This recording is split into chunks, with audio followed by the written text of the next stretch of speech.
वह पहली बार अपनी बेटी को हवाई जहाज ले जा रहा था, लेकिन रास्ते अजीब घटना हो गई। जब सभी यात्री सो गए थे, तब खिड़की के बाहर लाल रंग दिखा। खून से सने हाथ कांच पर थपथपाने लगे। दो एयर होस्टेस कठपुतली की तरह बिना हिले डुले खड़ी रही। एक तेज झटके से लिसा बुरे सपने से जाग गई। विमान एक अशांत हवा के झोंके में फंस गया था। एयर होस्टेस ने सीट पर शांत रहने के लिए सूचित किया, लेकिन पिछले केबिन में एक बुजुर्ग व्यक्ति अचानक घुटन महसूस करने लगे और तुरंत सीट पर गिर पड़े। यह देखकर लोग मदद के लिए दौड़ पड़े। लिसा ने बुजुर्ग को जमीन पर सीधा लिटाने के लिए कहा और फिर उन्हें CPR देने लगी, लेकिन अचानक बुजुर्ग ने अपनी आंखें खोल दी और उठकर लिसा की गर्दन पकड़ ली, जिससे लिसा ने बुजुर्ग को धक्का देकर अलग कर दिया। लेकिन अन्य यात्रियों ने यह दृश्य नहीं देखा। वे हैरान थे, लिसा क्यों कर रही थी। बुजुर्ग कांपने लगे। मैट ने लिसा से पूछा क्या करना चाहिए, लेकिन लिसा ने पीछे की सीट पर एक काली छाया देखा, जिससे वह बहुत डर गई। बुजुर्ग ने कांपना बंद कर दिया और वहीं पर उनकी मृत्यु हो गई और काली छाया भी गायब हो गई। जब सभी लोग बुजुर्ग के लिए दुखी महसूस कर रहे थे, तभी विमान ने फिर से जोरदार झटके लेना शुरू कर दिया। एयर होस्टेस ने सभी को बैठने को कहा और खुद लिसा की बेटी की देखभाल करने चली गई, लेकिन विमान इतने जोर से हिलने लगा कि एयर होस्टेस सीधे उछलकर गिर गई। लिसा ने बेटी को मास्क पहनने और शांत रहने को कहा।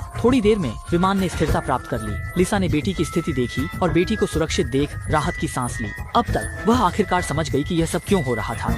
इसके बाद उसने अपनी शंका मैट को बताई और उसके बचपन के अनुभवों को पूरी तरह से साझा किया। शक था, यह सब उस पुराने जादूगरनी से जुड़ा है। पुराने जादूगरनी ने पूरे विमान पर श्राप दिया था, जिससे विमान गंभीर दुर्घटनाग्रस्त हुआ। वह जीवित बच जाएगा, इसीलिए घटना को 20 साल हो गए हों। पुराने जादूगरनी का श्राप बना हुआ है।